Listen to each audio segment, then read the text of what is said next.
오늘 말씀의 제목은 주보에 나왔듯이 두렛돈 헌금 이야기, 이렇게 제목을 잡았습니다. 마가복음 21번째 말씀이 되겠습니다. 우리가 지금 마가복음 12장의 말씀을 우리가 읽었는데, 마가복음 12장에 보면은 예루살렘에 입성한 예수님을 죽이려는 바리새인들, 사두개인들, 그리고 헤롯 당원들의 음모가 노골화되는 것을 우리가 발견하게 됩니다. 오늘 마가복음 12장에 보면 예수님을 책잡으려는 여러 가지 논쟁이 나오죠. 예를 들어서 세금 논쟁이 있습니다.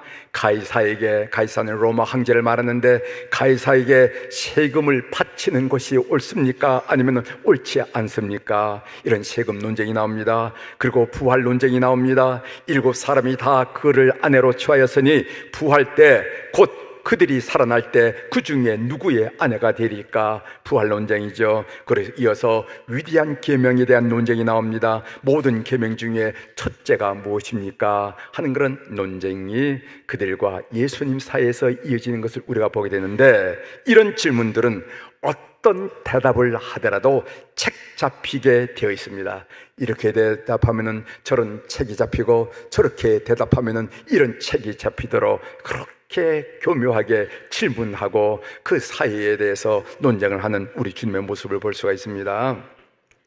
그 살벌한 논쟁 가운데 마치 척박한 광야에서 피어난 한 송이 어여쁜 들꽃과 같았고, 그리고 메마른 사막에서 흘러나오는 한 줄기 샘줄기와 같은 한 가난한 과부 이야기가 마지막 부분에 있습니다. 본문은 사람들로부터 인정받기보다는 하나님으로부터 인정받아야 한다는 예수님의 가르침입니다. 이 가르침을 위해서 예수님은 서기관들의 삶과 한 가난한 과부의 삶을 비교하는 것을 우리가 읽었습니다. 이제 본문을 좀 구체적으로 살펴보도록 하겠습니다. 예수님은 서기관들의 삶을 이렇게 표현했어요. 38절이죠. 예수께서 가르치실 때 이르시되 긴 옷을 입고 다니는 것과 시장에서 문안 받는 것과 40절 그들은 과부의 가산을 삼키며 외식으로 길게 기도하는 자니 그 받는 판결이 더욱 중하리라 하시니라, 이런 말씀이 있습니다. 긴 옷을 입고 다니는 것과 시장에서 문안 받는 것, 서기관들은요 발끝까지 닿는 흰 아마포 예복을 입기를 좋아했다는 것이죠. 왜냐하면 그런 옷을 입으면 서기관들의 신분이 드러나기 때문에 특별한 대우를 받게 됩니다. 과부의 가산을 삼킨다 하는 말씀이 있는데, 이 말씀은 당시에 죽은 남편의 유언에 따라서 서기관이 수리에 밟지 못한 과부의 재산, 우리 어머니도 난 놓고 기억자를 모르는 경우가 많이 있지 않습니까? 그런 것처럼 수리에 밟지 못한 과부의 재산을 대리 관리해주는 경우가 더러 있었다는 것입니다. 그때 그 과부의 가산을 서기관들이 횡령하더라는 것이죠. 예식으로 길게 기도하는 자니라는 말씀이 있어요. 서기관들은 사람 앞에서 길게 기도함으로써 사람들로부터 인정받으려고 했다는 것입니다. 경건한 자라는 칭찬을 받고자 거리에서 길게 기도하는 모습 뒤에는 과부의 재산을 횡령하는 불의가 감춰져 있습니다. 반면 한 가난한 과부는 하나님만을 의식하고 하나님으로부터 인정받으려는 열망이 있었습니다. 41절이죠. 예수께서 헌금함을 대하여 앉으사 우리가 어떻게 헌금함에 돈 넣는가를 보실세 여러 부자는 많이 넣는데, 여기에 헌금함이라는 것은 예루살렘 성전 경례가 4부분으로 나누는데, 이방인의 뜰을 지나서 여인들의 뜰에 놓인 나팔 모형의 13가지 헌금함을 의미하는 것입니다. 예수님이 헌금함 가까이 앉아서 헌금 드리는 사람들의 자세와 태도를 관찰하셨어요. 42절이죠. 한 가난한 과부는 와서 두 렙돈, 곧 한 고두란트를 넣는지라, 이렇게 말씀하고 있어요. 렙돈이라는 것은 헬라에서 통용되던 가장 작은 단위의 동전을 말합니다. 약 100렙돈이 노동자 하루 품삯인 한 데나리온과 대략 같다는 것이죠. 그러니까 이 가난한 여인이 드린 헌금은 노동자 하루 품삯의 100분의 2 정도를 드렸다, 이렇게 보면 될 것 같습니다. 예를 들어서 하루 품삯이 10만 원이라면 2천 원 꼴이 되는 것이고, 20만 원이라면 4천 원 꼴이 되는 것이죠. 그 당시 두 렙돈은 밀가루 한 끼분을 살 수 있는 금액이라고 얘기하고 있습니다. 그러니까 참으로 보잘것없고 적은 금액을 하나님께 드렸다라는 말씀이지요. 예수님은 그 과부가 모든 사람보다 더 많이 헌금했다고 평가하셨습니다. 44절입니다. 그들은 다 풍족한 중에서 넣었거니와 이 과부는 그 가난한 중에서 자기의 모든 소유 곧 생활비 전부를 넣느니라 하시니라. 주님이 보신 것은 헌금의 액수가 아니라 헌금에 묻어있는 사연이었습니다. 헌금에는 묻어있는 사연이 있습니다. 여러분들이 오늘 드린 헌금에도 다 사연이 있습니다. 헌금에 깃든 삶의 고통, 헌금에 깃들어 있죠.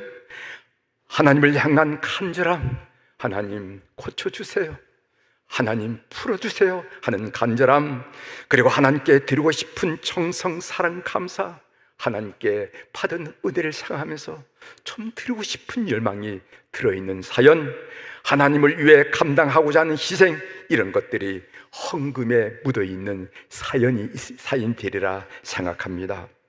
하나님은 이 사연의 정도를 보고 헌금을 평가하셨습니다. 비록 이 가난한 과부가 드린 헌금은 물질의 양은 적지만은 하나님은 이 과부의 헌금을 아주 크게 받으셨어요.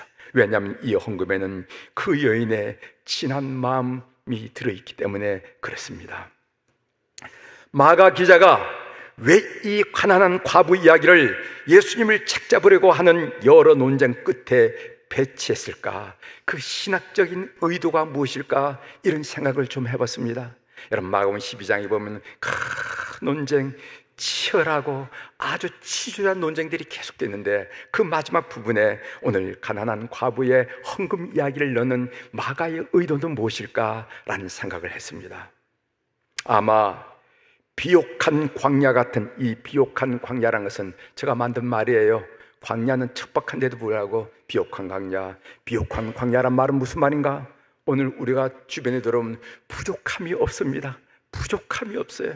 그런데 이런 비옥하지만은 그러나 우리의 삶의 자리는 척박하다는 겁니다. 그래서 비옥한 광야 같은 이 세상에 여전히 하나님만을 바라보고 하나님으로부터만 인정받으려고 하는 것, 그리고 하나님의 기쁨이 되는 사람들이 있더라는 겁니다. 오늘 이것을 드러내기 위해서 오늘 마가가 기자는 이 이야기를 마지막 부분에 적고 있지 않은가, 그런 생각을 합니다.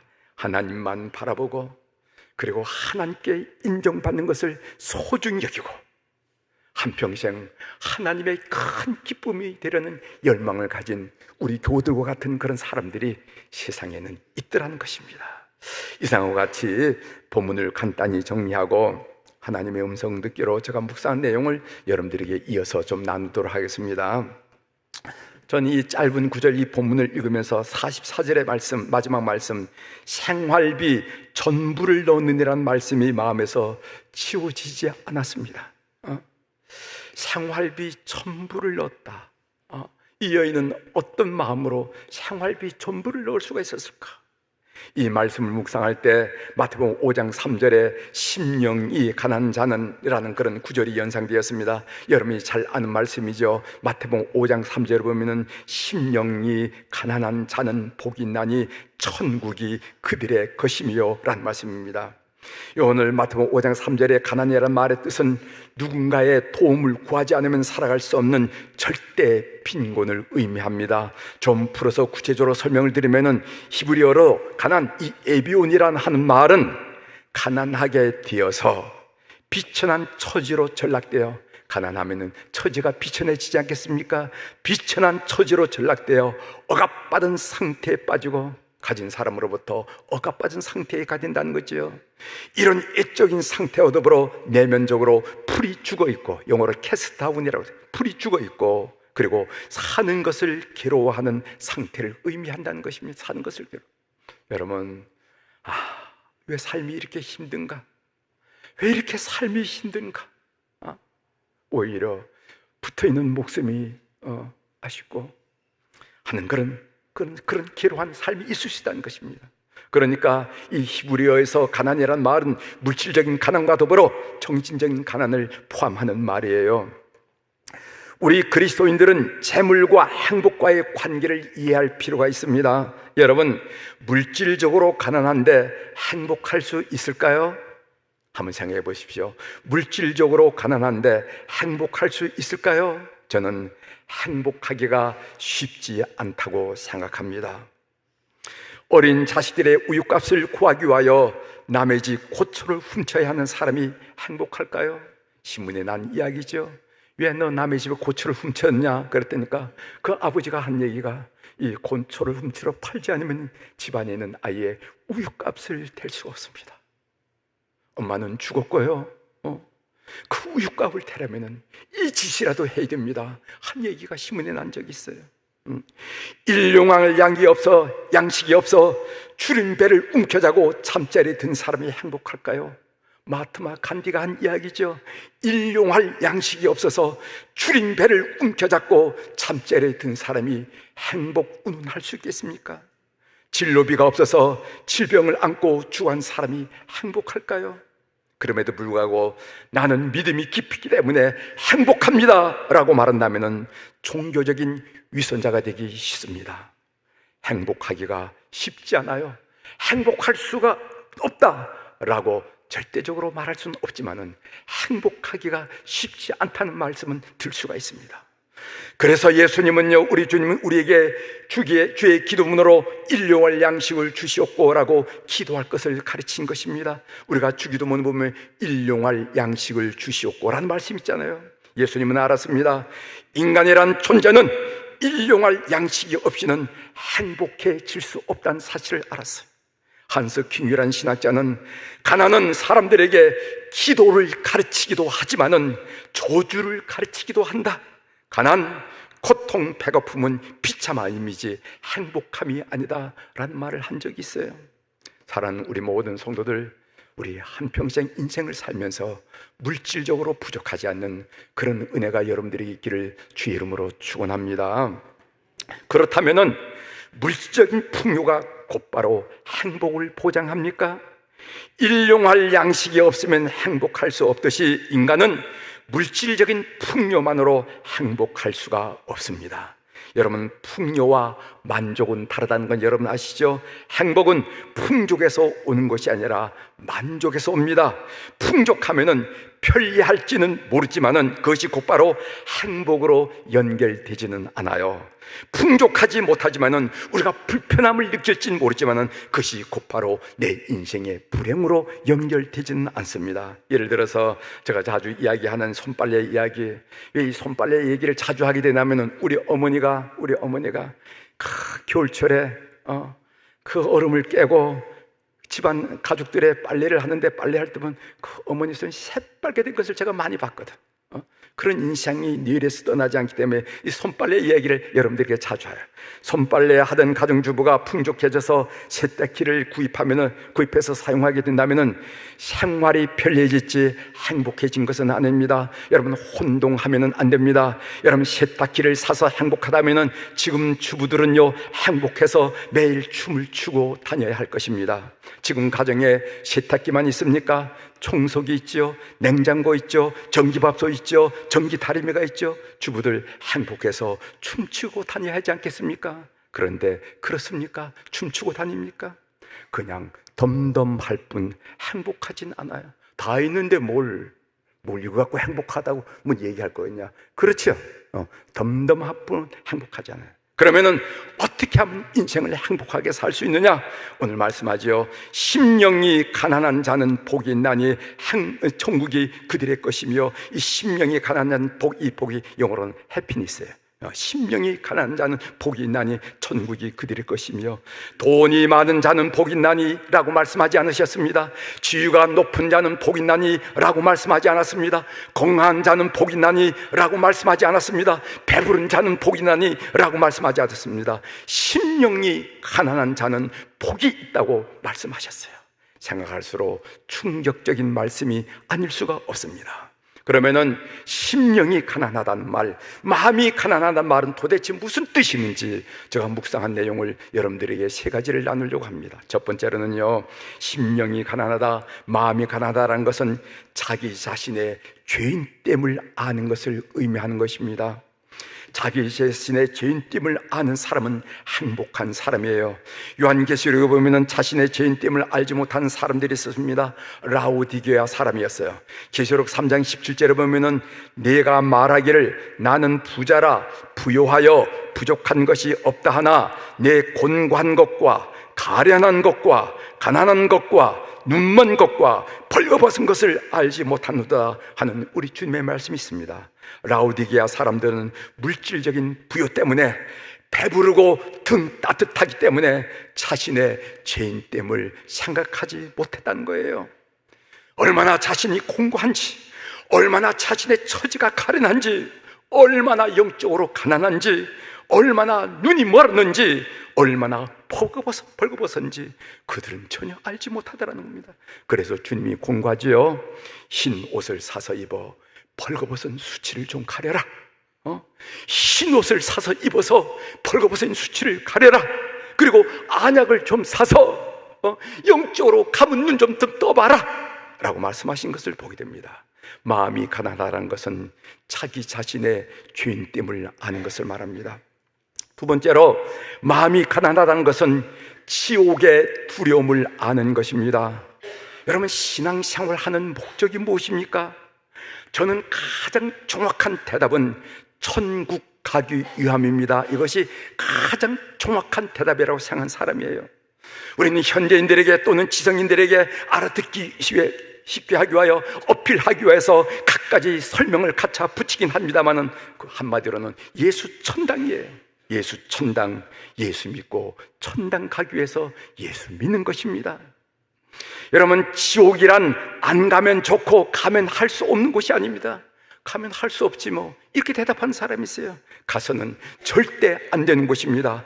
성경은 지옥을 유황불로 표현했는데 그 당시 유황불이라는 것은 어떤 의미를 가지냐면은 그 당시 사람들이 체험하고 인간의 언어로 표현할 수 없는 가장 고통스러운 곳이 바로 유황못이라는 유황불.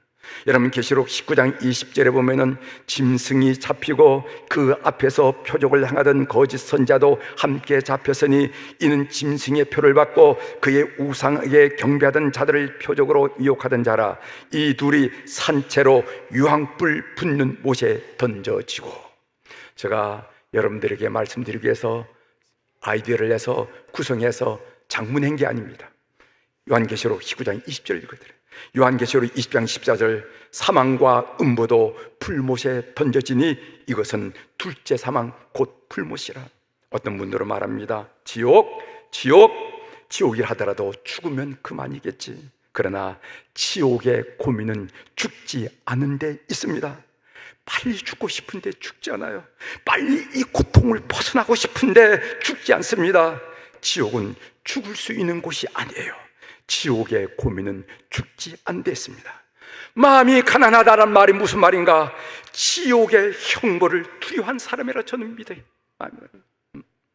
지옥의 형벌을 보통 사람은 건성으로 넘기고 기뚱으로 넘기지만 이 사실을 영적으로 알아듣고 지옥의 두려움을 진심으로 안 사람이 마음이 가난한 사람이라.